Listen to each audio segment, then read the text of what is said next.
up, people? What is up, people? I'm gonna need you to This do it is one your more boy. time. I'm sorry. Go ahead. This is your boy Vann and my homeboy Blue, and we are a man's perspective. Today we have a friend, not only a friend of mine, but a brother of mine. He is a current officer, and we decided to have him on the show just to get a dialogue with everybody. Go ahead and introduce yourself, bro. What's going on? I'm Joe. Obviously, I grew up with Van. Been a cop now. September will start my 18th year. From Jersey. I'm not gonna use my exact department, but I'm here to talk. I'm here for an open dialogue. We all know what the topics are. What's going on? Ain't nobody happy with it on my end. So, let's talk. Let's hear. What do you guys want to talk about? I had got a bunch of stuff from a bunch of people, and the first thing I want to know is what made you want to become a police officer? Well, to be 100% honest, I never wanted to be a cop. I got offered this job in 2000 and I turned it down because, I've always been more of a blue collar type of guy. I like building, I like construction. My dreams was to be like in a union, you know what I mean? Mhm. So I took the police test when I was like 18, 19, got offered a job and I said, I'm not making no money there. Stayed where I was doing construction and shit. Was making good money. And then a couple of years later, about 3 years later, I got offered the job again. And, as you get a little older, you start seeing the real world. You need pension and benefits. And where I was working, I didn't have no pension or benefits. So I said, you know what? I never went to college. I was vocational in high school. I wasn't, the college prep course. I wasn't the really school-oriented type of person. So to me, I said, well, I'll take a shot. And I applied and ended up getting hired. So that was in 2003, September of 2003. So 17 years you've been an officer. Yes. So when you joined the force, what was the dynamic of it? Like, did they was it like a welcoming, open arms, and then giving you certain advice to things to do and things not to do? You go to a police academy, they're going to teach you the basics because every department does things differently, and depending on where you work, there's certain things that you're going to deal with where other places don't. I'm in an urban environment, it's a high crime area. There is action. It's going to be busy. You're not going to get the cat in a tree call. You're going to get shots fired. You're going to get stabbings. You're going to get, violence out there. So you have to learn how to kind of deal with the streets, and where I grew up, you and I both grew up in the same town. I lived on Andrew Street, which is on the Ave. So for those of you who aren't from Bayonne, the Ave was kind of like the hood. And I lived across the street from the projects, directly across the street. There was only one other white family across the street from me. So, being mixed in with minorities never bothered me. My mother grew up in the projects in Jersey City her whole life. And then, moved out of there, moved to the next town over. Then I was born and, grew up from there. So that dynamic of dealing with minorities and being in that lower social economic area is just all I knew. You know what I mean? So I come from a single parent. My mother was just me, my mom, my sister. I got two other half brothers my father had with other women. One of them died of a drug overdose 2 years ago. He's my baby brother. He was the second youngest. And, moving forward into becoming a cop, when I got on the job, I didn't know anything. I didn't have family that was cops. I don't have the daddy who was a cop, and this wasn't my lifelong dream, so I didn't really look into it like that. So I kind of went in with an open mind, but the one thing I learned from doing blue collar work, from growing up where I grew up, you got to learn how to talk to people. Like when I went to high school, I was in the vocational program. Again, very small number of white people there. And me at the time being a skater, I had my bleach blonde hair, remember, rocking my Janko jeans and my fucking, chain wallet and shit. And that wasn't there wasn't many of those people in vocational, you know? So of course that makes me a target, which you either learn how to sink or swim, right? You either learn how to talk shit with the best of them or you get picked on. And I wasn't going to get picked on, you know? I've always had that protective side of me where since I didn't have a father, my mother always said, you're the man of the house. You got to protect your sister. You got to do this. So in my head, I knew what I had to do. You know what I mean? Like I knew what right and wrong was. No matter what I was doing, I know right and wrong. So when I got to the police department, a lot of the guys were very laid back. You know, they didn't want to really get involved with shit. I was out there saying, hey, let's do some work. And they're like, listen, kid, just relax. You know, we're going to go hang out and do nothing over here. We'll respond to calls when we got to go, but we ain't going to do any more than we have to. And I didn't understand that at first because when you're a new guy, you want to get out there and they use the word term like you're full of piss and vinegar. You want to get out there, you want to work, you want to, make arrests and do this and do that because you think you're changing the world, which is cool. When I started, though, you got to remember there was no cell phone cameras. Texting just started being a thing. So even the cameras that were out on like home surveillance video cameras, low megapixels. You know, the picture was always grainy. So there wasn't as much surveillance as there is nowadays. So as the times changed, you learn that you have to change with the times. You basically just feel like you have a camera on you at all times. But in the beginning, it was a lot to learn. And I had the mentality of listen to the older guys, take what they're telling me, take what I agree with and roll with it. When I'm on my own, I do what I want. But when they're teaching me, do it the way they taught you, right? Mm-hmm. And learning from what you learn in the academy versus when you get out there, I'm sure you could understand the dichotomy between basic training and then when you actually went to, if you went to infantry or whatever your MOS was versus going to war. You know what I'm saying? What they taught you is one thing. The tactics still work, but the situation's different. And you have to learn to adapt instantaneously with it. So in the beginning, I had notions of always wanting to get out there, do as much work as I can, but I always knew how to talk to people. And I saw guys right from the start that were just dicks. Some of them just didn't know how to, they were socially inept to be able to speak to people like I was. And I couldn't understand how they didn't know that. Like, how did you not know how to talk to somebody? Mm-hmm. But then, I guess, coming from different backgrounds, these guys, some of them went to college. Some of them, had mommy and daddy there. They were always taken care of. This was their first real job. They never been out on their own. Mm-hmm. When I got on the job, I lived by myself. I had my own car. I had, payments. I worked another job on top of this. I was always a hustler. I'm a worker. I have no problem going to work. So to me, it was just common sense, a lot of the shit. It's not that hard to do. There's paperwork and things you have to learn how to do. But most of the time, it's common sense. Talk to people the way you want to be spoken to.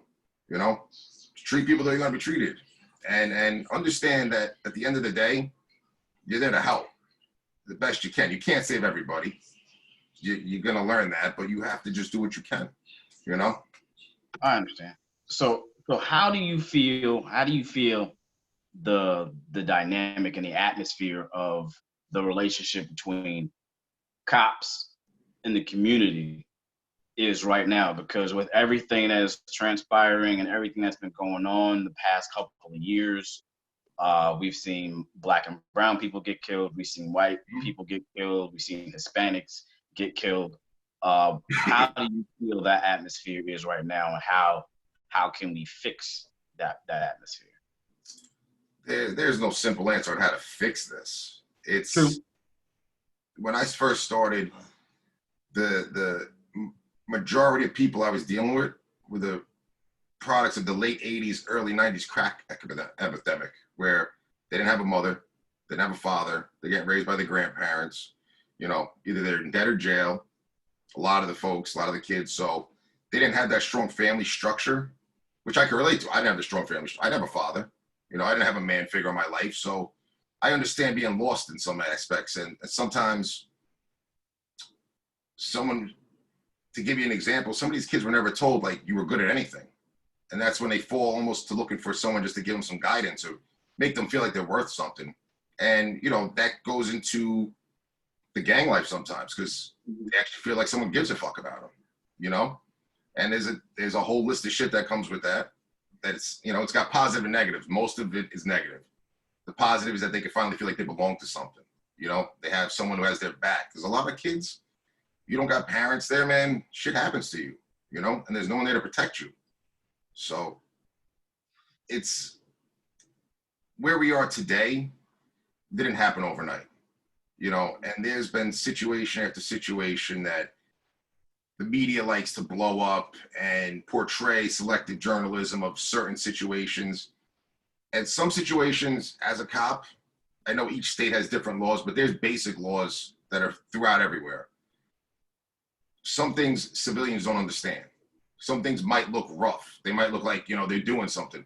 But on the flip side of that, there's also laws that protect why that's happening.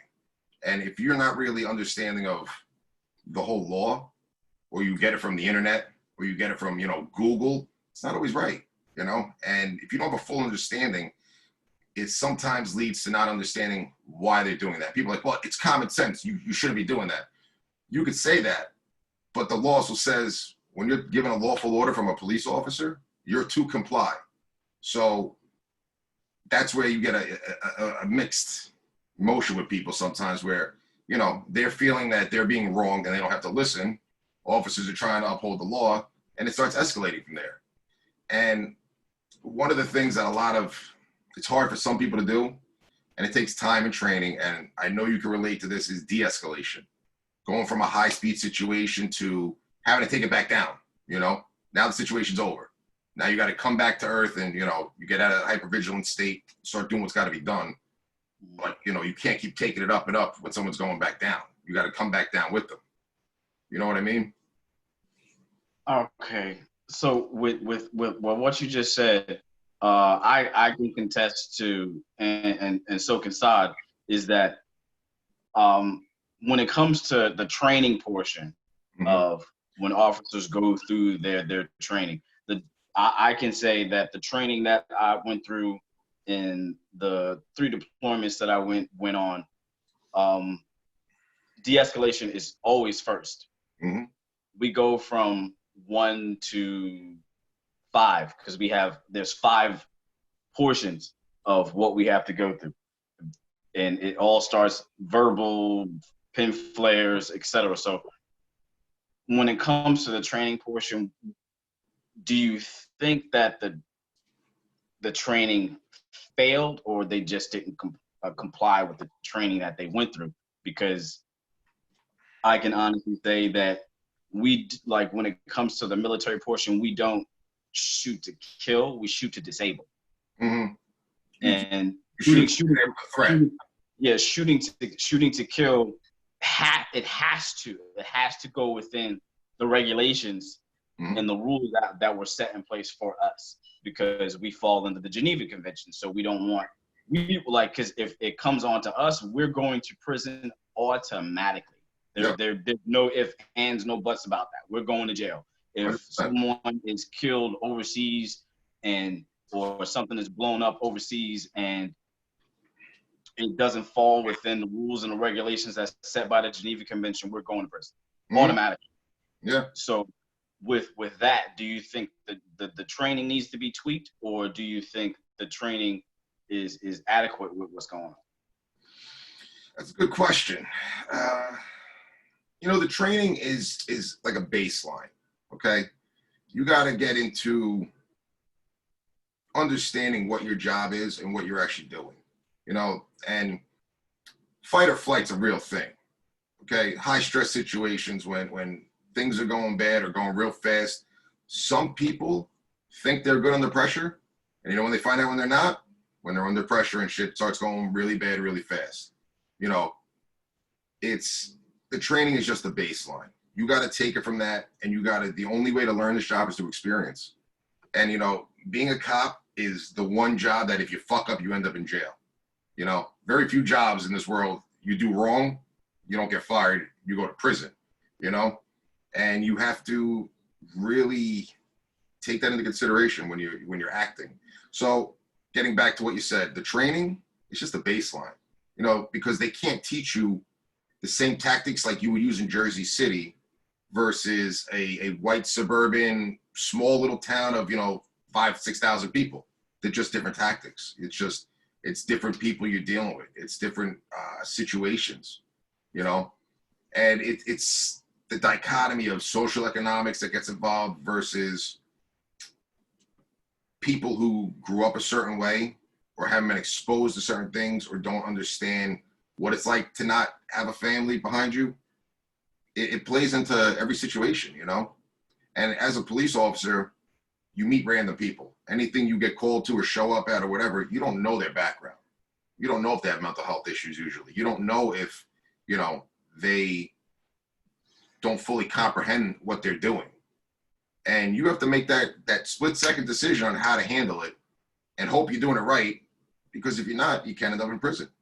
So the training's a baseline, and experience is key in police work. You can hire 1,000 cops tomorrow, but you can't take those 1,000 cops versus a guy who has 20 years on that job and knows these situations, who's been in these situations before, where you don't have that puckering factor where you're all tight and everything. Like you become comfortable being uncomfortable. You learn to live in chaos and learn to take the chaos and focus on what you need to get done. I understand that. Okay, so when it comes to communities, do you believe that an officer should be from that particular community, or an officer that has no relations with the community, doesn't know anything about the community? He's from South Dakota and he decided to move to New York and decided to police in New York. Do you believe an officer puts himself in a situation in a community that he doesn't know, he's a random rookie, and then he gets into a situation where he kills somebody? Mm-hmm. So do you believe that the officers need to be from that particular area so they have a familiarity with everyone that lives there? I think that is what's the word I want to use here? It helps tremendously to understand your community better. And there's some people that want to learn how a community might be, but they're socially inept. They just don't act like, I'm social. I could talk to anybody. You know me. I can bullshit with anybody. I'm easygoing. Some people come off abrasive. Some people come off, condescending, and they're really not trying to be. It's just how they speak. So to learn your area is to help you thrive in your chosen profession at this point, especially if you're getting into an area that there's mixed cultures. If there's mixed cultures, you have to take the time to understand some of their traditions or cultural differences that people might find disrespectful that you didn't know. A lot of things, like one of the towns I work in is North Bergen, and they have a lot of Hispanics. They have Central American, South American, Mexican, they're all different, but some of their cultural differences from where they grew up back there to what they do here has caused them problems, because some things that they do in their country back there, you can't do in America. There's certain things that they do there, or they were raised and saw, that when you do in America, you get arrested, Or I'll give you another example, is like some Arabic people. They don't respect women the same way Americans do. And I've had issues where female officers have spoken to these people, and they'll look at her, she'll get done talking, and they'll look back at me and start talking to me. I'm like, she just told you what's happening. Oh, but they don't really respect her. And it's just, when I've spoken to them later on, they've explained to me, look, women are kind of second class in my culture. We talk to men, I talk to the men. I don't talk to women. And then that's, that's the way they're brought up. That's their mentality. So you have to learn people's mentalities of where you're working sometimes, because you can run into problems if you're not sensitive to certain situations, or how certain people have grown up or what they deal with. If you're completely dumb to it and just can't figure it out, or can't be sensitive that other people have dealt with situations that you've been lucky enough not to have to grow up that way, but they did, you have to be sensitive to that to a certain extent, but also the people I talk to, they have to be wanting to talk to me about it, because I've run into many situations where they're like, they'll look at me and say, well, you're white, you don't understand. It's a bullshit answer to me. I'm like, you don't know where I came from. You don't know the trials I faced in my life. You don't know what my actual heritage is or what I have in my family. So to sit there and say I don't know something just because I'm white is it's an ignorant statement, But some people say it to me, and I've actually heard it a lot. You're white, you wouldn't understand. I'm not stupid. I can understand certain things, But if you don't want to talk to me, if you're not willing to have that dialogue with somebody, I can't force them, So you'll always bump heads with some people, no matter how nice you are. They don't want to hear it. They don't want to talk to me. I can't make them talk to me, I understand that. So how do you feel and we're gonna get a little more in depth. How do you feel about an officer who has done something wrong, corrupt, or criminal, and in that particular office, and for a fact that they are 100% without a shadow of a doubt guilty, and they do something that is out of pocket, and they get proven to be completely innocent according to the law, but that they did something completely wrong, and you still work with that particular officer. How do you go? Do you attempt to try and get that officer to be eliminated, or do you still work with that officer and just be all buddy, but you still have in the back of your head that he did some stupid shit? That's a situation I haven't had. I've known cops that have gone off the wagon and they've got arrested and they lost their job. I've known officers that have, had personal issues and they went through the court system and whatever, the case got dismissed or whatever the case would be, and they came back. People could come back from their mistakes, but when you're an officer, there's a certain level of respect you got to have for yourself, and the people around you. I'm a lieutenant, okay? So I got guys who work for me. So I know people's problems and I know different things that some other officers don't know about other people. But I've luckily never had someone who's been that fucked up actually stay on the job. Because it's like anything in the world. People make mistakes. They do stupid shit. Most of them lose their jobs when they do, It's very rare that I've seen anyone I worked with that has gone and done something that egregious and maintained their job, But on the flip side of that, even if I wasn't a lieutenant, when I was an officer, when I first started, there was an officer I worked with who he was on a little bit longer than I was, and we made a car stop. And the guy was Nigerian, and I had worked with a bunch of Nigerian guys at my old job. And one of the things that I had noticed from them is their eyes are usually bloodshot if they work a lot, and it's just normal. Doesn't mean they were drinking or anything, and kind of the way the Nigerian guys that I used to work with, we all used to joke around and we had, great times. We used to laugh, but they're very loud and kind of like abrasive when they would speak. So when he was talking to this guy, that's how the guy was acting. And he's like, he's like starting with me. I'm like, no, he's not. Like, he's talking normal to you. And to make a long story short with that, he kind of pushed the issue because he found an empty can of beer in the car. And he goes, this guy's been drinking. I wasn't trained in that at that point. This guy was actually, he's been on longer than I have. So I said, listen, I don't think he's been drinking. I don't smell it.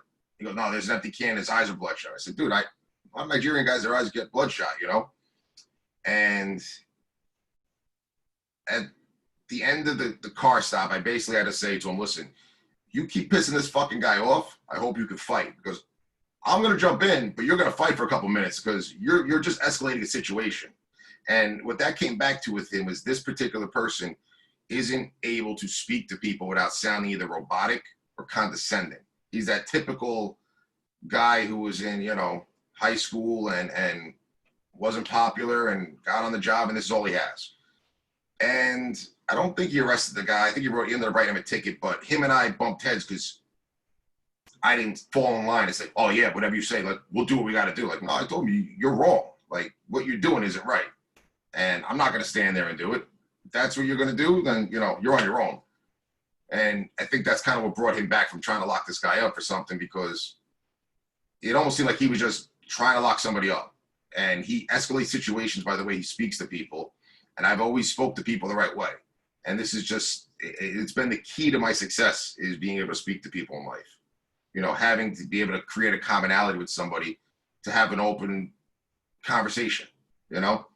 But just the way he spoke to this person, I said to him, like, dude, you can't talk like that. Like, he's going to fuck you up. And I'm not going to jump in, you know? You want to start a fight with somebody, don't do it because I'm standing here and you're acting tough. You know what I mean? So it kind of answered your question. Tried to give you an example, though, of what I have been through, where I've seen people that have escalated situations verbally, and I don't see the need for it. You know, I've never been the one to start the whole, like, you know, well, you going to talk to me like that? No, I laugh at shit. You know what I mean? I know how to piss somebody off. Don't get mad. As much as you talk shit, I'll just sit there and smile. Okay, thank you. Have a nice day. Sorry. You know? So I have a question. So do you believe that some officers, they have an authority complex, as in you are the civilian and I am the police officer, and you have to listen to me, and everything I say you must do? Because I've gotten into situations where, even though I have the ability to be tactful when I speak, and authoritative when I speak, and people find it abrasive, stern, but that's the way I talk. And two, if I know that I'm 100% correct, then there's no way that I'm going to back down. And I've gotten to verbal confrontations with officers because of that particular factor, and still walked away because I know what I'm talking about. So do you believe officers have an authority complex when it comes to individuals who are intelligent enough to know what they're talking about? Yes, I think there's some guys who are unable to have a conversation. They want to have a one-way conversation. I'm going to tell you, and that's what we're going to do. And there's a time and place for that in certain situations in law enforcement, where it's not going to go back and forth. This is what's going to happen, and that's it. But when you're just having a normal interaction with somebody, just because they speak back to you isn't that they're being disrespectful, you know? And like you said, if you're able to actually be intelligent and you're having a intelligently thought out response, that sometimes, though, that person who doesn't know how to talk to people throws them off. That's when they get mad. That's when you hear them, well, I'm the cop and you're just gonna do what I tell you. Well, you lost. That mentally he just beat you. You know what I mean? Because you can't take someone bringing up a point.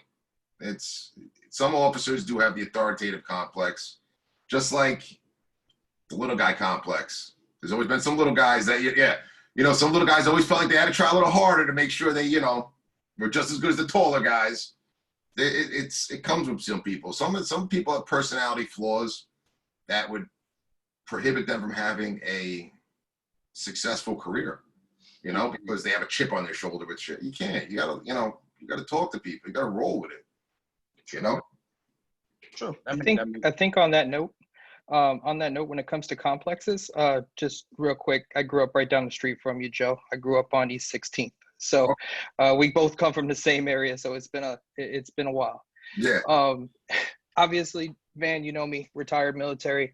I've got 5 combat deployments in the infantry under my belt, been to Afghanistan, Iraq, etc. So I've also dealt with people from all over the country that have enlisted to serve and have to go to these foreign countries and deal with people and don't know how to act. Yep. I think a lot of it has to do with ego. Mm-hmm. For the most part, it's not the little man complex or the I got picked on in high school complex and now I have some rank on my shoulder.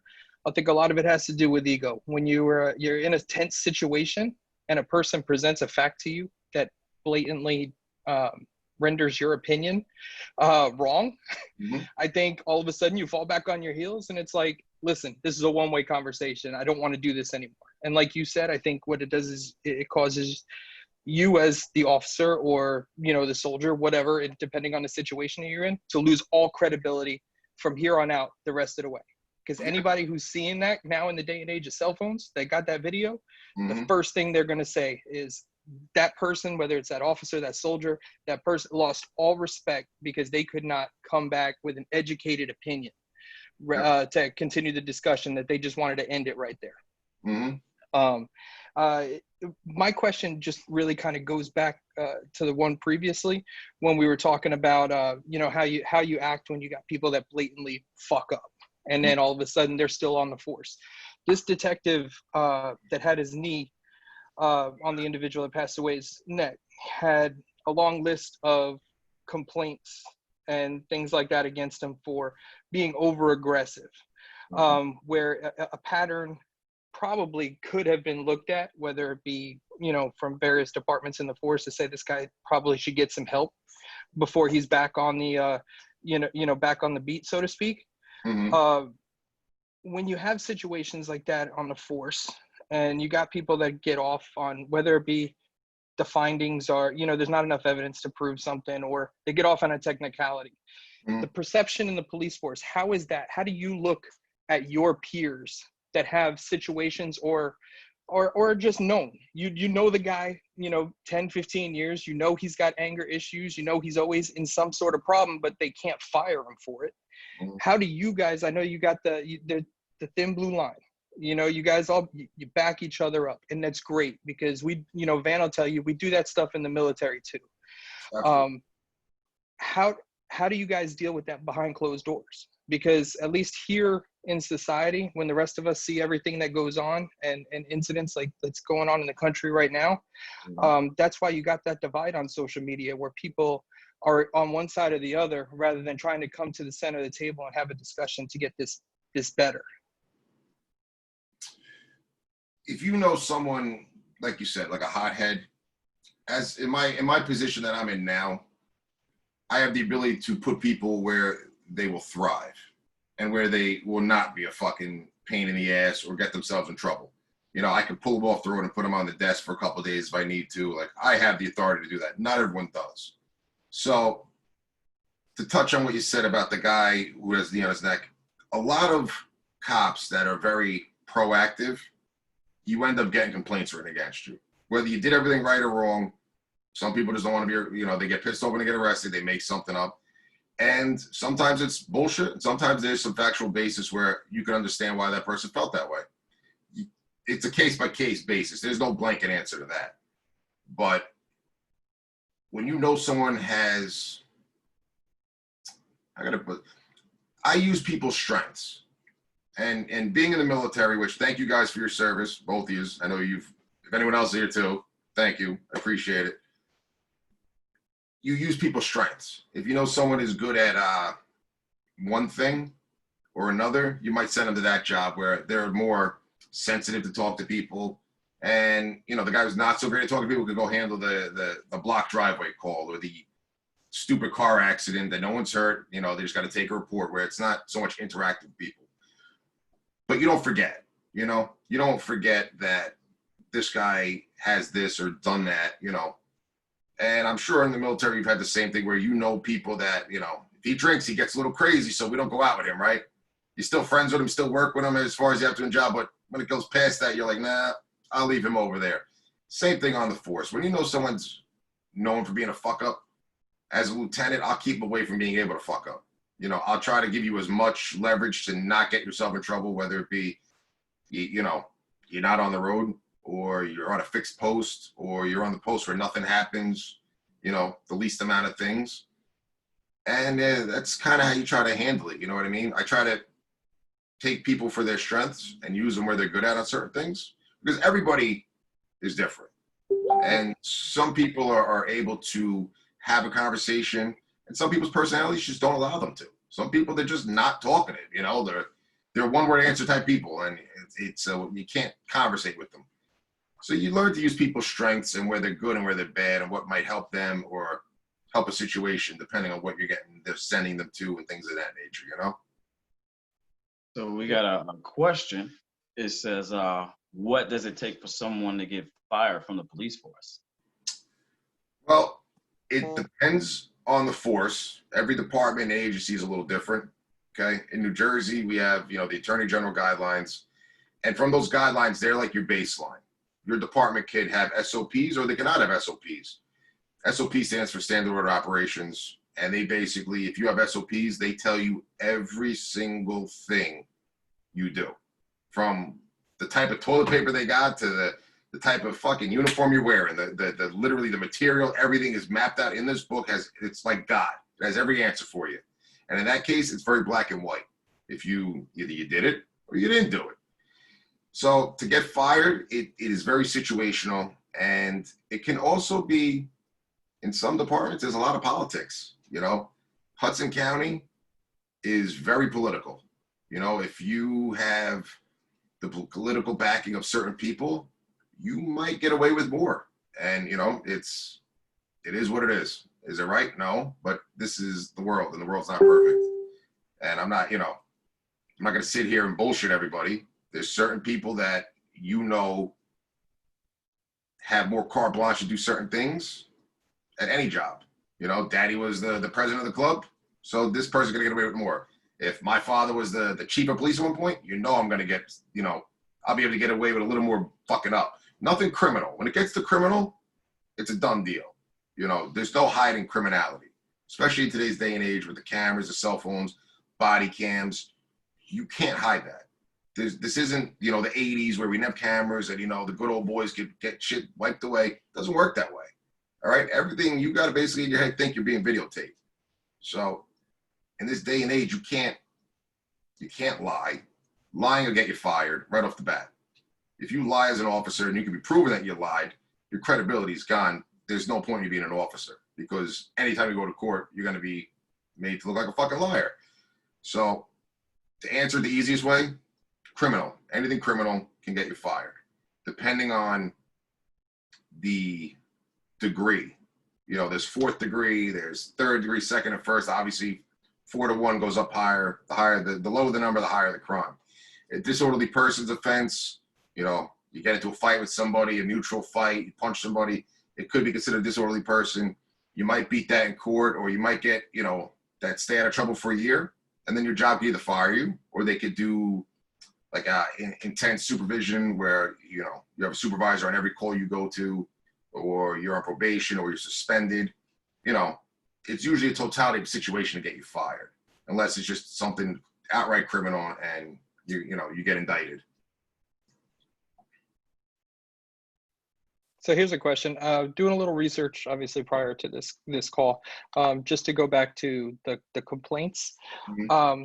There's only a certain amount of states that make these complaints, you know, publicly accessible information without filing a Freedom of Information Act request, obviously from the federal government. What are your opinions on trying to move something along the line and where these complaints and the processings, just so the procedures are fully transparent to the public? Because like you said, that, you know, you could have a guy who's proactive and there's a whole bunch of bullshit cases raised against him, but where these proceedings are levied as public information, so people can have all the evidence, so it doesn't look like, hey, the Minneapolis Police Department is trying to cover up for this guy because he had X amount of, you know, complaints against him. This was the complaint. These were the findings. These were the evidence, and that's how we judged it. What are your opinions on making that public information and putting it into a national database, so we can police our own? Because yes, you guys police us, and I'm grateful for you guys protecting, you know, our rights and everything on the streets. But I think there also takes a little bit of mutual policing. I think society has to police the police, so to speak, just so things don't get out of hand like we are right now.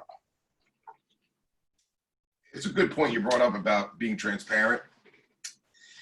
In New Jersey, the new Attorney General has implemented a system of trying to document all internal affairs or use of force complaints, right? Mm-hmm. And just because you have 35 use of force complaints, there's different levels of use of force, okay? So It's still the same sheet. You know, if I have to pepper spray somebody, it's a use of force. It's going to go to internal affairs. They're going to file it. It goes to the Attorney General's office. So then it's one of those use of force against you. If I use mechanical force, which means, you know, like an arm bar, to just hold somebody down while I put them in cuffs. Didn't hurt them, just took their arm, secured it, got them in handcuffs. That could go in a use of force report. These little things that you do, you might CYA, which means cover your ass as an officer. Yep. Like, hey, listen, I had to use an arm bar. It's not really my arrest, but fuck it. I'll just do the use of force. So there's no issues. Put in the report what I did because it's 100% legal. You know, it's what you're taught. It's how the law is when it comes to use of force. But then that number goes against you. You know, they're going to look at that number and say, well, you got 25 use of force complaints. Okay, so I took somebody in an armbar 25 times. I didn't hurt them. I didn't kill them, obviously, you know, but it makes you look like you're constantly in the middle of something. So the actual documenting is flawed. What they have now is just completely flawed, because I remember they posted NJ.com, they did an OPRAC, and I knew some of the people, and some of them were completely off the mark. And then there was people that I know have more complaints that weren't even on. So how did you pick and choose that? You know, some of these people they're picking and choosing, I know people that it's a fact. I'm a lieutenant. I know that it's gone through me, that this person had X amount, but it didn't come up on a list.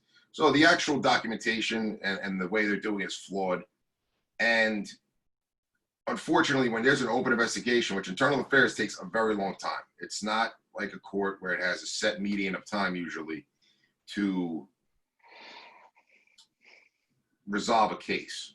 You know, there's only maybe 2 or 3 people in usually internal affairs in a small department, and they have multiple cases going on, you know, so it takes time to do each one, to investigate thoroughly.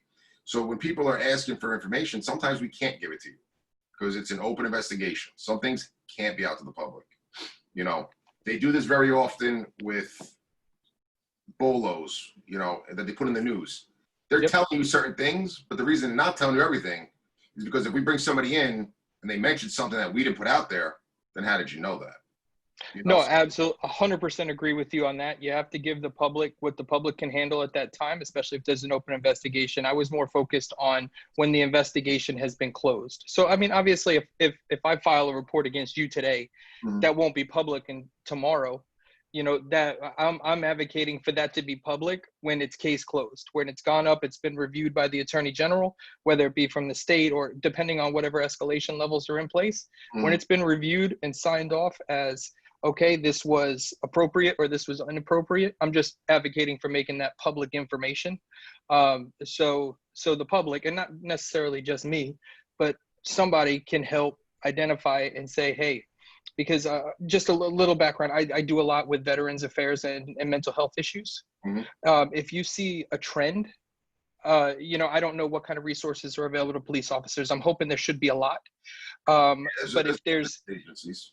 Yeah, I mean, if there's not, then we need to figure out a way to get you guys the help that some of you may need. And that's where I'm leading this. So I don't want you to think that I'm trying to lead anybody into a conversation that's, you know, going to pin you saying something that you're not supposed to. I'm just saying, like, overall, my perspective is if somebody needs mental help, we need to identify those trends. And if that information is not public, it's hard for somebody that's not trying to either CYA or cover somebody below you to identify and get that person the help that they need. No, I agree. Some of the things, though, with when you start touching mental health, you get into HIPAA laws, too, where if certain officers do come out requesting for help or they go in to see somebody, there's laws that protect them for their privacy. Yeah. You know, so it gets hard for certain things like that. But, you know, I'm all for people knowing what we do and understand everything we talk about today is only my opinion. It's not my agency's opinion. You know, this is strictly coming out of my mouth, my opinion. Definitely. And I appreciate that. As best as I know, you know, legally, sometimes with some of these cases, they might be done criminally, but then you got civilly that could be, you know, liable. Like I've been in civil cases as well. So I can understand why you hold back on some of the information, because if you're going to have a civil case, it might, you know, it might hurt your defense. It might hurt the client, you know what I'm saying? So I had a case that went from criminal to civil, and the defendant himself perjured himself because he lied in the criminal case. And then when he came to the civil case, something they had asked him for, he said didn't exist, magically existed. Yep. And it proved my criminal case. So therefore his credibility in that civil case just kind of went down the tubes, you know? So I guess some of them are case by case basis. It's not an easy fix. I don't think there's just one way you could say of saying, you know, we're gonna do this now and it's gonna cover everything, you know? But as far as mental health too, you know, when you're involved in a traumatic incident, obviously, as a lieutenant, I asked my guys, "Are you okay?" And they talk. I pull them aside. Hey, you need to talk. You know, my number's there, and I have resources that I can relate. I can send them to when needed.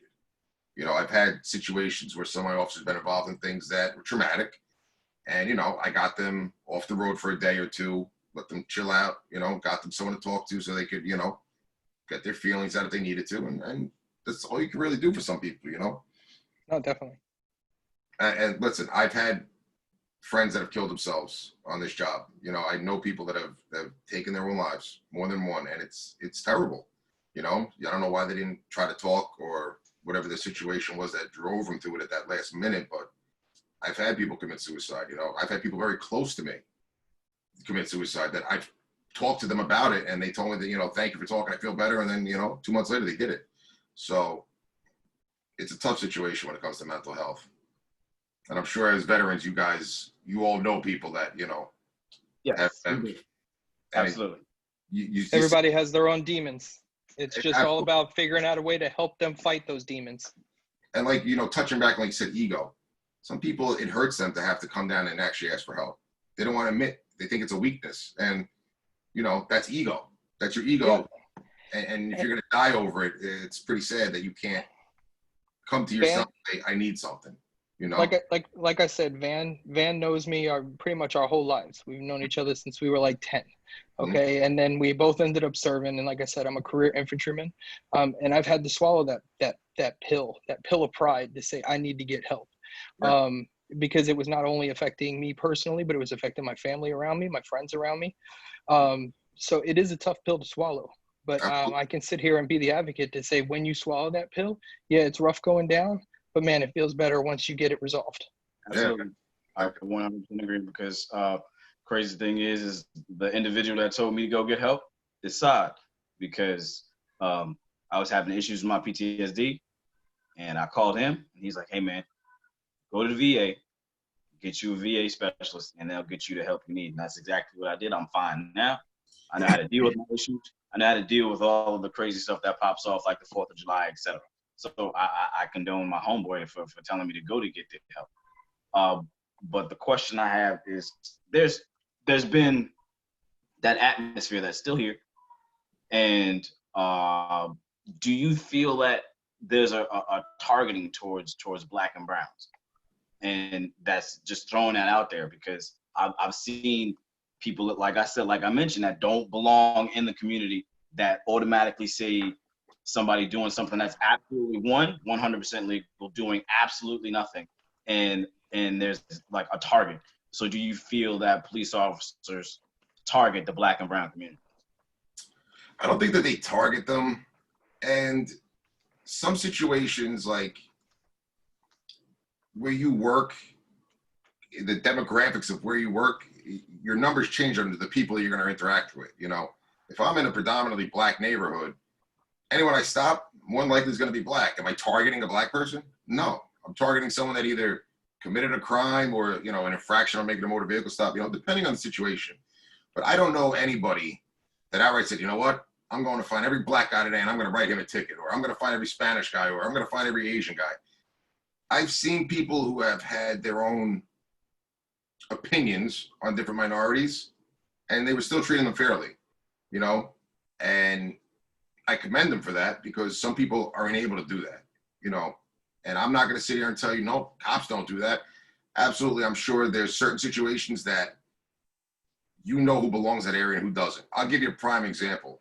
When I work in Jersey City and Duncan Avenue back in the day, there was the projects there, Duncan Projects. I'm the only white face that was on Duncan Avenue back then, okay? So when I used to see white kids coming out of those projects, I know they don't live there. I knew my community. I knew the Jacksons, and I knew the fucking Smiths, and I knew Muhammad, and I knew who lived where. You know, I patrolled my area over it daily, and I knew what cars were where. I knew this one left at this time of the day, this one be coming home, this one drinks, this one smokes his weed. I knew my area, and they knew me, because I was out there talking to them. I'd get out there, I'd shoot the shit, you know, I'd catch them with a couple bags or something, and that's not the end of the world, you know what I mean? You talk to people, and they respect me more by showing them respect, you know what I'm saying? But certain situations, you know who belongs there and who doesn't. you know, whatever color they are. If I know my area, I've been there years and years. I know who lives here. I know who doesn't. You know when there's a fresh face, you know? So sometimes, especially with where I was working, it was an open air drug market. You can't even, it was just clearly anything you want, you got there. You know what I mean? So making stops and talking to people, I knew what they were there for. When you get their ID and they don't live in Jersey City and, you know, they're from some other town, what are you doing here? You don't just get off the highway and end up in Duncan Projects. It just doesn't happen, okay? So some of it's common sense, but demographics of where you're working greatly influence who you're gonna start having to deal with. And I can't change the fact that I'm white, and I can't change the fact of where they put me every day, because the demographics of where I work in Jersey City is predominantly black. You know, it is what it is. It's not me targeting anybody. It's just, if I made 100 stops on Duncan Avenue, 95% of them will probably be an African American or a Hispanic, because that's who's around that area. You know, I'm not reaching out to places that I'm not, you know, no, I'm not, I can't be there. I'm only in one spot, you know? So it's kind of hard when some people say you're targeting certain people, because demographics of a location of where you're working greatly influence what you're going to deal with, who you're going to see, and who you're stopping. And it just is what it is. I can't change that, you know? Now, if it's not obviously targeting, and like I said, I'm not saying that it is, but if it's not targeting, do you think a lot of these use of force escalations that happen where people are either incidentally killed or harmed, do you think it's fear driving it? Just for the mere fact, like I said, we're going to go back to the situation just happened in Minneapolis. Individuals in handcuffs, and he's got 3 officers on top of him, one with the one on his neck. I mean, is it fear because he was bigger than all 4 of them, and another one just with his back turned, you know, pretending like he didn't see nothing? So there's 4 officers there, and it just seems like it's maybe a fear-driven situation where, I mean, I didn't look at the guy, and I'm obviously not there, but I didn't see the Incredible Hulk. I saw a tall, you know, large individual, but nothing that 4 officers couldn't handle. And it just, like I said, this situation really affected me more. Because there's just been so many incidents that we've gone through, especially over the recent years. And then I think we've had 3 incidents in like the last 2 weeks nationwide. Yeah. And you know, where this has got to be fear driving this rather than ego or targeting or this, you know, it's just frustrating for me. All right. And Well, if you think it's frustrating for you, No, I know. As officers right now, we are fucking disgusted with this fucking guy. Like, what were you thinking? Okay? Exactly. Everyone is sitting there just scratching their like, what the fuck are you doing? Why wouldn't you just move? And shame on the other 2 idiots that stand there and don't fucking say nothing. The guy who was standing in front of him with the other people yelling, he's scared. You could tell he looks new, he looks green, and these people are speaking aggressively. He doesn't know what to do. He's trying to hold his authority, and he's looking behind and wondering what's going on, but he's making sure that his, you know, brothers don't get overrun by the 2 people that are yelling at him, because he's scared. Obviously, they're shouting at him, and they're videotaping, and now he's getting scared. He's being videotaped, and he knows what's going on behind him probably isn't right, but doesn't know what to do. And shame on him. He's going to pay for it the way he fucking should. He should go to fucking prison, be charged like the rest of them. That's the end of it. You know, the fact that this guy sat there for any amount of time with your knee on someone's neck is uncalled for. I am an FTO, okay? I've trained hundreds of police officers. And that's not a fucking exaggeration. I've trained hundreds of cops who went to all departments throughout Hudson County and the state of New Jersey. And the one rule I can't tell people enough, the cuff's on, it's over. He's not going to hurt you at that point. Pat him down, make sure he has no weapons, and that's it. Let him talk all the shit he wants in handcuffs. And that's all you got to do. There's no reason to pin somebody down when they're handcuffed like that. And the only way I could even tell you that you might have to is when you start dealing with people who are in angel dust. Because people who are dusted out, they don't feel pain. Okay? I'm a drug addiction expert. That, for short, we call it DRE. And that's a dissociative anesthetic, which means basically it disassociates this from the rest of you. You don't feel pain. You don't comprehend pain. And your central nervous system isn't acknowledging it into your brain. So you could break my man's arm and he's just going to hit you with it because he don't feel it. And he's obviously disassociated on drugs. I don't know if this guy was on drugs, but even if he was, the guy was on the ground. He had handcuffs on him. it's over.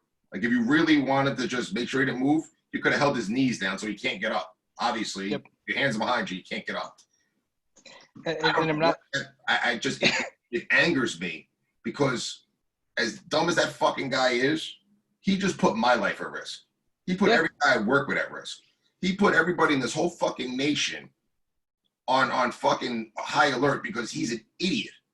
And I don't know what drove this guy to do this. He didn't look like he was scared. He didn't look like he was losing his balance. He had his hand in his pocket. So you have no defense on what you were doing. And it's disgusting. And what kind of bothers me the most is that people vilify every cop over it. Every day, there's thousands of arrests that happen. White, black, Spanish, it doesn't matter. And you don't hear about it. There's hundreds of cops that get assaulted on a daily basis. You don't hear about it. You know, and there's cops that get videotaped. I've seen it today on the internet that 3 cops were getting jumped by a mob of people. You know, is there protesting being done for it? No. Those people, I don't even know if they ever arrested anyone out of that. But what that guy did is so much greater and fucked up than you could imagine. Because yes, you guys are obviously civilians are appalled by it. But someone who's in that line of work, you're like, dude, what the fuck is this guy doing? Like, we know what's going to happen now. We know that, you know, I've seen officers get shot in the face.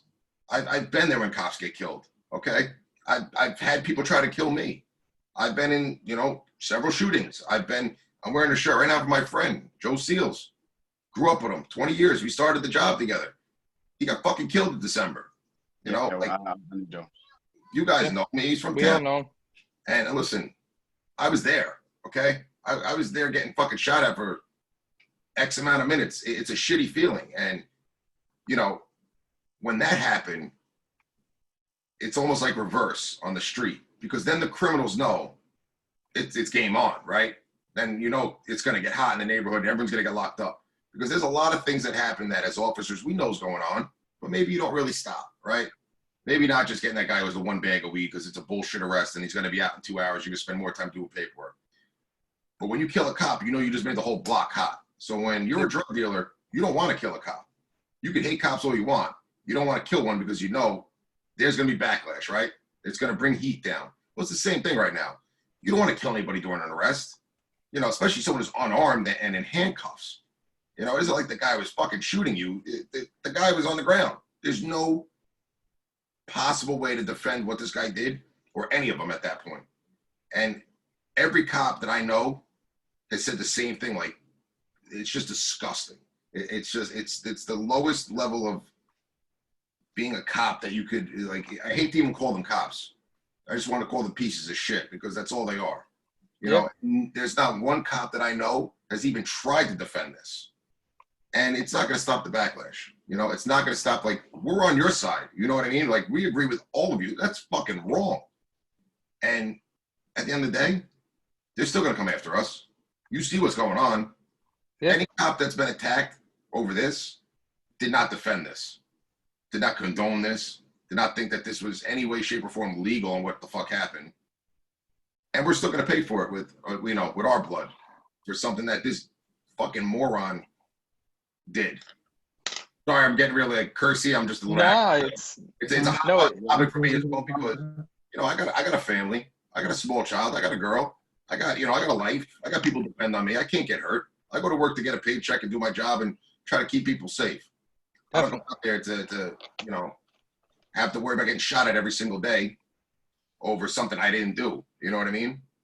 Or someone trying to assassinate me because I wear a fucking blue uniform with a badge on it. And now this is, I promise this will be my last question. I'm happy. Now the use of the restraint technique that he used with the knee on the neck. Okay, I know that is not standard across the United States. Only certain states allow it. Okay, period. Are there any almost comparable techniques that are authorized in the state of New Jersey? I know state of New Jersey doesn't allow the knee on the neck, you know, like it is right now. But are there other questionable uses of restraint or ways of restraint that the community should be aware of that say, hey, it may look messed up, but it's authorized? It's hard to say. I could give you an example that happened in Jersey City a couple years back, and there happened to be a photographer when a couple of plainclothes units grabbed the guy who was selling drugs, and he took the drugs and he tried to swallow. And they got him in cuffs, and somebody took the radio antenna and actually opened his mouth and made him throw up. And they took pictures of this and they tried to make this big thing. And the chief got on the news and said, "Do you understand the officer just saved his life? If any of those drugs open up in your system, you're going to die." Okay? Mm-hmm. So he really just saved the guy's life. It looked brutal, but it was a necessary thing to make sure the guy didn't die right then and there or on the way to the hospital, because he could choke on it, whatever the case may be. It's not the prettiest technique, and sometimes policing isn't pretty. You know, Yep, it's reality. definitely. There's sometimes that it looks bad, and you know, it's a violent thing that sometimes has to happen. You try to avoid it as much as possible. Listen, violence. You know what's crazy is because I don't use violence as an excuse, because violence has been happening for the last few years, and we pay no attention to it. We pay attention to the situations we want to pay attention to. The bigger problem isn't police brutality. Yes, it happens, but at the end of the day, with every situation that you're going to face, you're going to meet people who have different views, and they have racist views. You can't control that. It happens. It happens because there's millions of people in this country, billions of people in the world. So you can't expect everybody to have the same viewpoints as you. So how do you take what my thing is? I understand all of this from a totalistic perspective. Like I have a biracial daughter. She's my only biracial daughter, but I have one. The thing is, how do we get to the point of correcting it? Because right now, this isn't correcting it. Tearing up our community and destroying shit isn't correcting it. It's hard.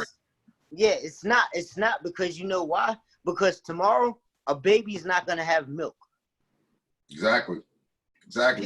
People aren't thinking fully like what's going on. Yeah, the situation sucks. It sucks in the whole. It sucks all the way. But at the end of the day, we're not helping. We're not contributing. No. We don't have that bridge. Yeah, we don't have that bridge to talk. We need that bridge to talk. But it's sad, like I tell people all the time, you know why we don't have that bridge? Is because Black people as a whole, we look at cops as the enemy right out the gate. Yeah, it's sad. You don't teach your kids to be cops, lawyers, judges, politicians. We don't do that. So what are we really trying to change? Because once it's not posted on social media, nobody's gonna remember George Floyd. It's sad, but y'all use that as an excuse to go steal shit. Come on, bro. I agree. That's why I say there's a difference between protesters and looters. There's people that are trying to take advantage of the situation, and there are people out there that are legitimately protesting for change. There has to be a divide out there where people can come together and recognize the difference between the two. Because I do really think that with good protest, we can affect a lot of positive change.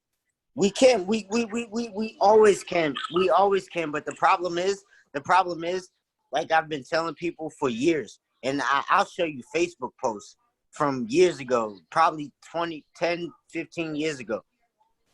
We really don't care about what's going on until it's relevant. It affects us. We don't care. We don't care. Like we don't fight for this stuff. We don't fight for any of this. We don't go out and go to town hall meetings and city hall meetings. We don't do that type of stuff. Because you know why? That's corny. That's corny to everybody. Let me ask you something. You said something before, and you said that Black people don't raise their kids to be police officers, lawyers, or things like that. Why?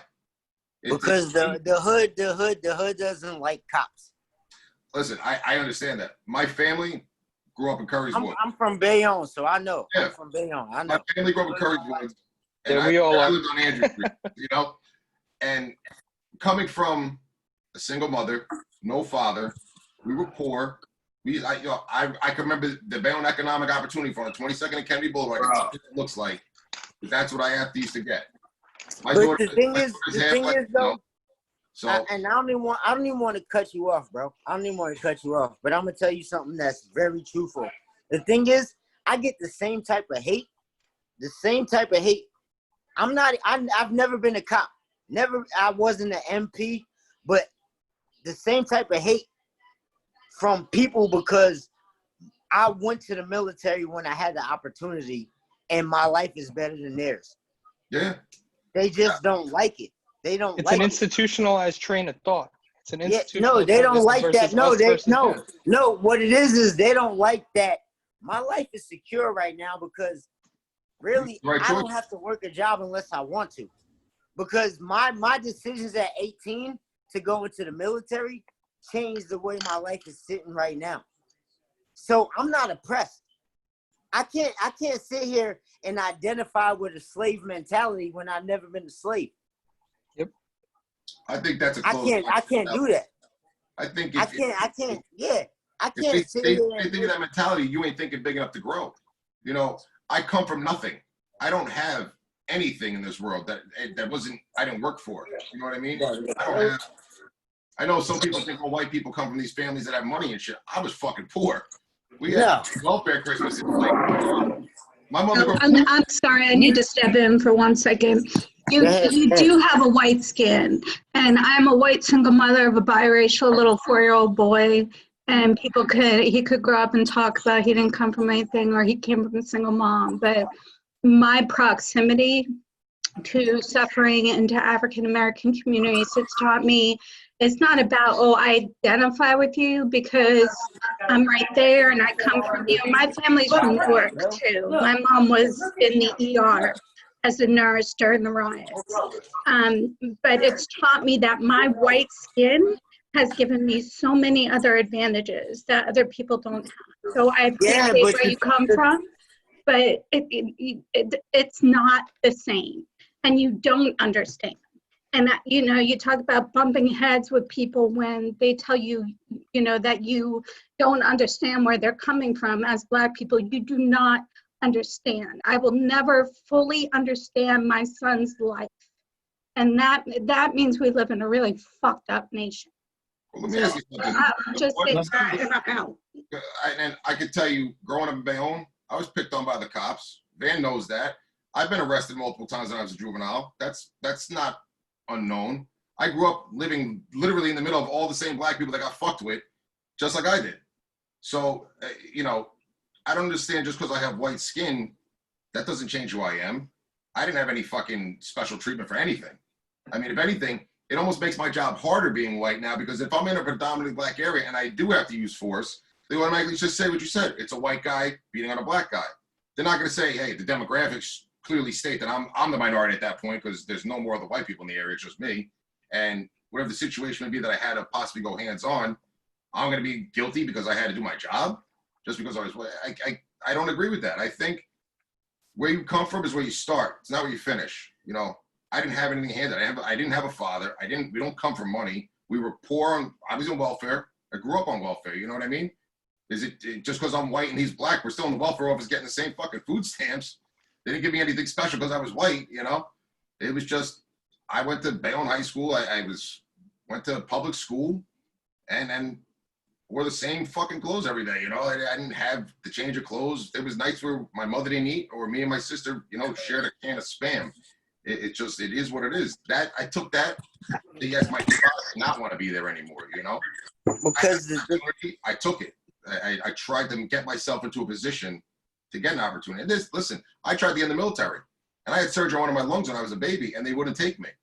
And I was kind of pissed off. I was like, happens to everybody. It happens to a lot of people. I went to MEPS and I lied. I lied at MEPS. I told them I fell through a window and I cut my back. They were like, "That's bullshit. That's a surgery scar." I thought I was smart enough, like if I could just lie my way through it. They weren't happy. Yeah.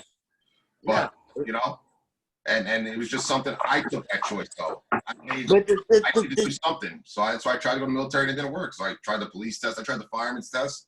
I took anything that was available and just tried to do the best I could. There was nothing. When it comes to policing and like the test, you could study, but it's the same test everybody's got to take. So it ain't like it's different for me than it'd be for somebody else. You know, it's just something I think you either. I used to get upset when I was a kid because I didn't have a father, and people around me did, right?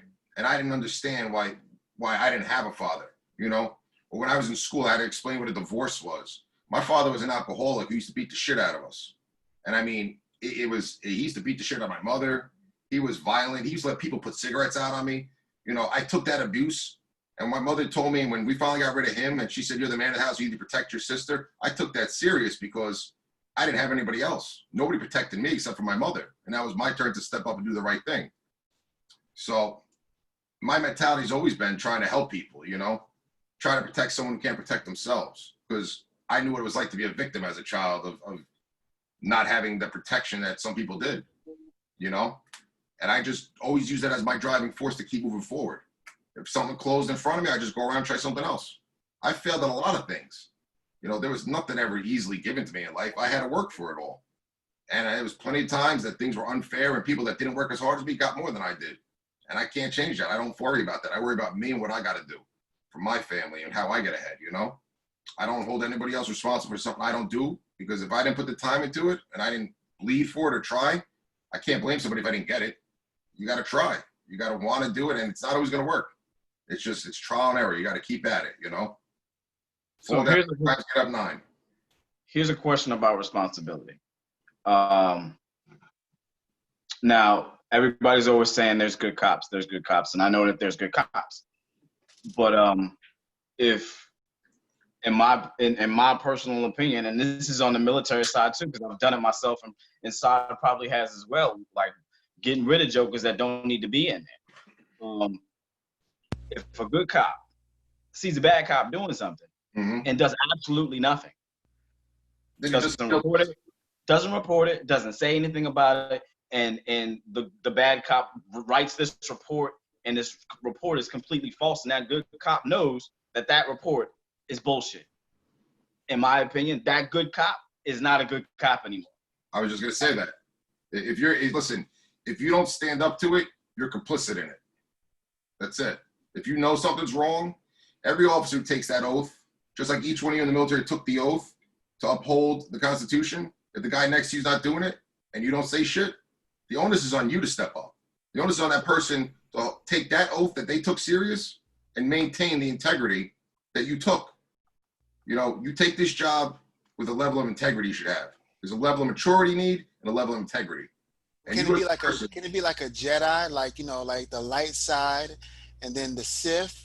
And then like the person who's kind of complicit is like the gray Jedi, you know, like the one in the middle that balances it out a little bit. He ain't on this side too much. He ain't on that side too much. You know what I mean?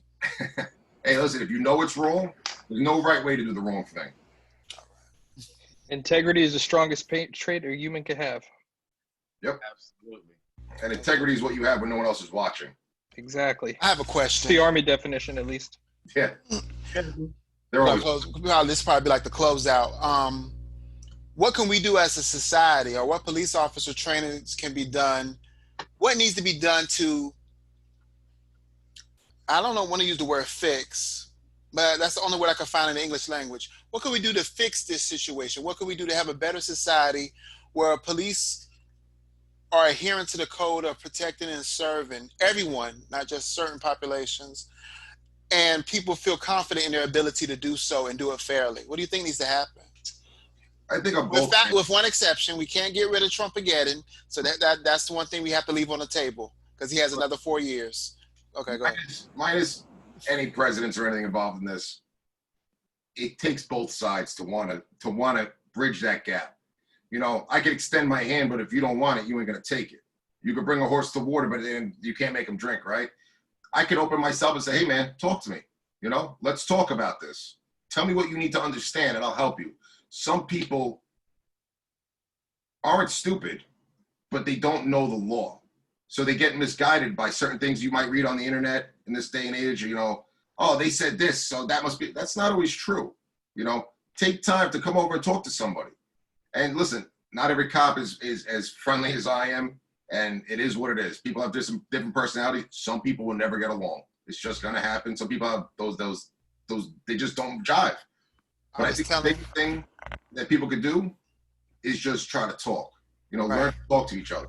I was telling a few individuals about this show and asking them whether or not they wanted to come on or not. And they were just comparing war stories. And I was saying I just couldn't relate because I was like, no matter where I lived, whether it be Connecticut or New York or LA or Miami or Biloxi, Mississippi or Pensacola, Florida, I've never ever had a negative interaction with a cop. And I just don't know what. And everybody else is like, that's impossible. Da da da. You lived here. You did this. You did that. Da da da. You was indicted. You was arrested for a murder of 4 one time. I was like, I don't know. I just know that I've never seen myself having a negative interaction with a cop. I mean, it might have been a tad bit rough if I was being belligerent, but I've never had a negative interaction with a police officer. And when I was telling people this circle of people I was telling about the show, it's like they were angry with me because I didn't have the same story they had. And it was kind of sad because I wanted to relate, but I couldn't. I just always learned from a young age. When I started, before I became a cop, I worked for the Teamsters Union, and I got made a foreman. And I was 19 years old when I got made a foreman. And the guys who had to work for me were grown men who had kids older than me. And some of the things that would have to be done when the job wasn't moving, because I had to work with machinery. When the machinery wasn't working, these guys had to clean the floor, pick up the papers off the floor. So you have to ask a grown man to clean shit off the floor. And in that job, if that machine wasn't running, I look bad, right? It's all about numbers. So these guys aren't stupid. They know how to fuck with me. If I piss them off, my machine don't run. So you learn how to talk to people the right way. You need a job done, talk to somebody the right way. Not to mention, they would have beat the shit out of me. Some of these guys are badass dudes that, they'd catch me in the parking lot. It'd be a long night home for me. And I wasn't stupid, but when you learn how to talk to people the right way, 90% of policing is talking. 90% of what you got to deal with anybody. If you can be an open book to where people can feel comfortable speaking to you, you're going to avoid a problem, And listen, some cops are dicks. Some new guys don't. They haven't found themselves yet where they know how to talk to people. So they think that they have to be this robot. Yes, sir, I'm issuing a citation for... Learn how to talk to people. There's a human level, man. I teach this when I was in FTO. I call it the human aspect. I've stopped cars with people and motherfucking me right from the start. And then by the end of the stop, I'm like, what is your problem? Like, you having a bad day? And you know what? Yeah, I had a fight with my wife. I'm sorry. I don't mean to take it out. You just caught me at the wrong time. It happens. We're humans. You know what I mean? I've been told to go fuck myself multiple times, and I don't get emotional to that. You know what I mean? I cut emotion out of the job. And I talk to you're right. Like, you need to talk. What's the matter? And sometimes they'll open up and you know what they say? Listen, I apologize. I didn't mean to yell at you. You just catch people at the wrong time. And nobody wants because we are all human beings. Absolutely. We have personalities. And today might just not have been the day. Exactly. So you can't factor in, okay, is there bad cops? Yeah, it's a lot of bad cops. You know what I mean? But out of the millions is maybe fucking, if you want to just be a dickhead and say half the force, okay, but you still got half the force that cares about you. Mm-hmm. The thing is, and that want to uphold and do their job, which is understandable because as human beings, we all want to do our job. Mm-hmm. Whatever we chose, because anybody could have been a cop. Yeah. I could have been a cop. Somebody else could have been a cop. I chose not to be. So with me choosing not to be a cop, I put them in a position to protect and uphold my situation. Okay, because you chose that lifestyle. Same way I chose the military, you chose that lifestyle. Mm-hmm. So I'm not going to be sitting here mad at you for doing your job. Even though you fucked up, I'm going to point it out now. Because now what you did is a situation. So you can't just blame it on all cops because he was trying to do his job or so he says, but he took it a little further than what it was supposed to be. Yep. You can't blame that on every law enforcement officer because that's what they signed up for to be. That's what they chose to be. You didn't choose that situation. Same way people get mad at me right now because me being out of the military, everybody says, oh, you're fortunate because you got money from the military. Well, I chose that decision. I made that decision. Exactly. So how the fuck are you holding that against me? Sorry for my language. I've been cursing all night. I'm with you. That's 100% right. You chose to better yourself. You know, How am I wrong for choosing to go to the military, choosing to deal with other people from other countries, and realizing that it's really not a fucking racial problem. It's really that y'all just so caught up in all of the shit that's going on, like social media, that you don't really care what the real problem is. I think the biggest problem is just having the open dialogue. You know, some people that I've heard people say, well, good for the cop who got shot at. He signed up for that. None of us signed up to get fucking killed. Okay? When you signed up in the military, you didn't sign up to get your ass killed. You signed up to make a difference, do the right thing for yourself, for your family, to have a future, to better yourself. You know, I got on the job and I opened up and said, you know what? I can help my community by doing such and such. It sounds cliche, but it's true. You go out there, if you're that type of person that you're a protector, you know, you've always been the one to stick up for somebody getting bullied or whatever the case would be. There's certain people that could thrive in this doing the right thing in life, you know? Sometimes people are jealous of that. Like some people want to see you doing good, but just not better than them. And when they are, then they start attacking you, you know? Well, you joined the military, you earned it. You fucking earned it with blood, sweat, and tears where you're at, you know? When you're in the military, nothing's handed to you. You guys get everything from, you know, from the minimalist to as much as you get is how hard you work for everything. You know what I mean? To me, it boggles my mind that some people, and I see it now, to be honest with you, with the new millennials, I guess you call them, with the, well, why do I got to do that? Like, there's no question sometimes. Like, this is a paramilitary organization. And I know in the military, you don't ask why. You just hurry up and wait. You know, you're told to go somewhere, you go, and that's what you do. You hurry up and wait. There's no questioning certain things. And there's a lot of people that question things, and they'd just be better off if they just listened instead of questioning and hear what's going on and take it in and have big ears and little mouth to understand this job and the situations that you're going to deal with, you know? But as far as the community, people got to want to talk to us. You know, they got to stop getting that, oh, you don't talk to the cop mentality. No, they're the fucking bad guy. You're going to make them a bad guy. You know, if you take that option away of having him as someone who could help you when you need help, you're creating a future problem, you know? You're creating a problem for that kid where you're telling them, don't talk to police, they're bad. Well, if they were fucking stolen and someone kidnapped them, would you want to call the cops? Wouldn't you want them to go talk to the cops so they could come back home? You know? It's you gotta put into your kids now that we're not the enemy, you know? Learn to talk to people. Treat people the way you want to be treated. When you're in the military, and I'm even as a cop, I don't care what color the officer is behind me. I'm just happy he's there if I need him. You know, if I'm going into a bad situation, I don't care what fucking color your skin is. If you got my 6, I got your 6. You know what I'm saying? And there ain't no better feeling knowing someone's got your 6. I don't care what color you are. Because at the end of the day, we all want to get home safe, right? You know, I'm not going to say, oh, I can't have a black guy fucking back me. Get out of here. Let me get shot. Fuck no. You think I'm going to sit there and say he's black, I'm not backing him up? Fuck that. We wear the same badge. We wear the same uniform, and my actions or inaction could get one of my guys hurt because if someone deals with me and sees that, you know, oh, this guy, he ain't going to do shit. I've seen that police. They don't do shit.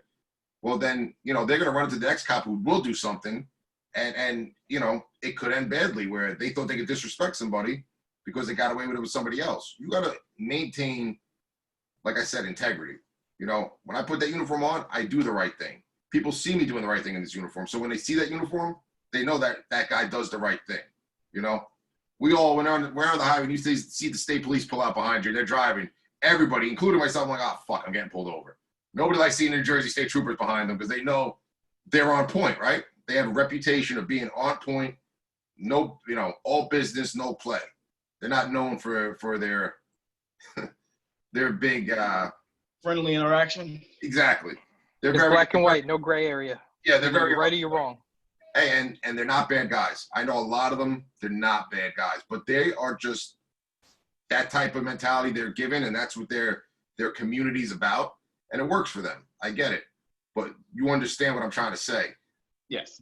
You got to be able to talk, man. 90% of anything in this world is talking. You got to be able to be open to hear somebody without just talking over them and telling them something. Listen to what they're telling you. Take it in. comprehend it for a second or two before you open your mouth and say something back. You know, some people just spit responses out. You'll say, well, this, like, yeah, but it's this. Well, then you didn't even listen to what I said, did you? You just had an answer already lined up for me, no matter what I was going to say. Mm-hmm. You got to be able to have it both ways. Well, there's one thing I do appreciate. I appreciate you coming on the show. I appreciate your dialogue. I appreciate everyone's dialogue. Everyone here is my brother, and I appreciate y'all coming on. Appreciate this too, guys. I appreciate it. Was a good interaction, I thought. You know, and thank you guys for all your service. You know, deeply from in here. Thank you guys. You know, crazy thing is everybody that is currently on right now has served. See, I'm left out. Thanks a lot. You made me feel worse now. You know, I tried, guys. All right, I feel like one of those assholes say, "Oh, I was going to join the military, but I couldn't." Yeah, I really did. But thank you for your service nonetheless. 17, almost 18 years of police force. I know it has to be hard. On any given day, you probably be like, 2 more years. Listen, I describe it like this. It's like climbing a roof, right? Your first, I got to do 25 years. The first 12 and a half, you just want to get to the top of the roof. You're running up there. And then when you get to that top, now you just want to make it to the bottom without falling off. So that's why you start slowing up as you come down the end. Well, I can dig it. I seen Training Day. I know what you mean. King Kong ain't got shit on me. You want to go home or you want to go to Booty House? Exactly. So you got any final thoughts, brother? Be safe, man. You know, open dialogue. It goes a long way. Keep an open mind with shit. And always remember something. It's selective journalism with a lot of things they show you on the news these days, man. It's disgusting that they incite this shit. Sensationalism at its finest. Oh, it's horrible. Horrible. Then Facebook, I mean, if you guys didn't see, I know Vann saw my post. The people that sit there and that, you know, are friendly and smiling to me are posting things about how cops need to die and they're pigs and all this. I actually got frustrated enough to actually say something like, if that's how you feel, just say it to me now. And then I'll unfriend you and we won't be friends. Like, don't smile in my face and talk shit behind my back. I'm not that person. You don't like cops? You don't like me? We don't got to be friends. That's cool. Just fucking say it. Be a man and say it. And I haven't had one yet. I agree. Person yet that had something to say. Well, all right. Well, thank you, everyone, for joining today's episode of A Man's Perspective. We went through a couple of name changes before we decided on this one. Yeah. Thank you, Vann. Thank you, Mr. Tony Starks. I like that name. It reminds me of a superhero I know. Saeed, thank you. I know I'm not saying it right. I apologize. It's Saad. Saad, okay. It's Saad. I like that name, though. I like that. I want to talk to you later. And Skylar, you know what I'm saying? Thank you for your perspective. New Jersey in the house for sure. All y'all from Jersey. I like that. Be good. And let me see how to turn this thing off. Be safe, guys. I appreciate you, brother. I really do. Thanks, everybody. Holla at me if you need me. Same.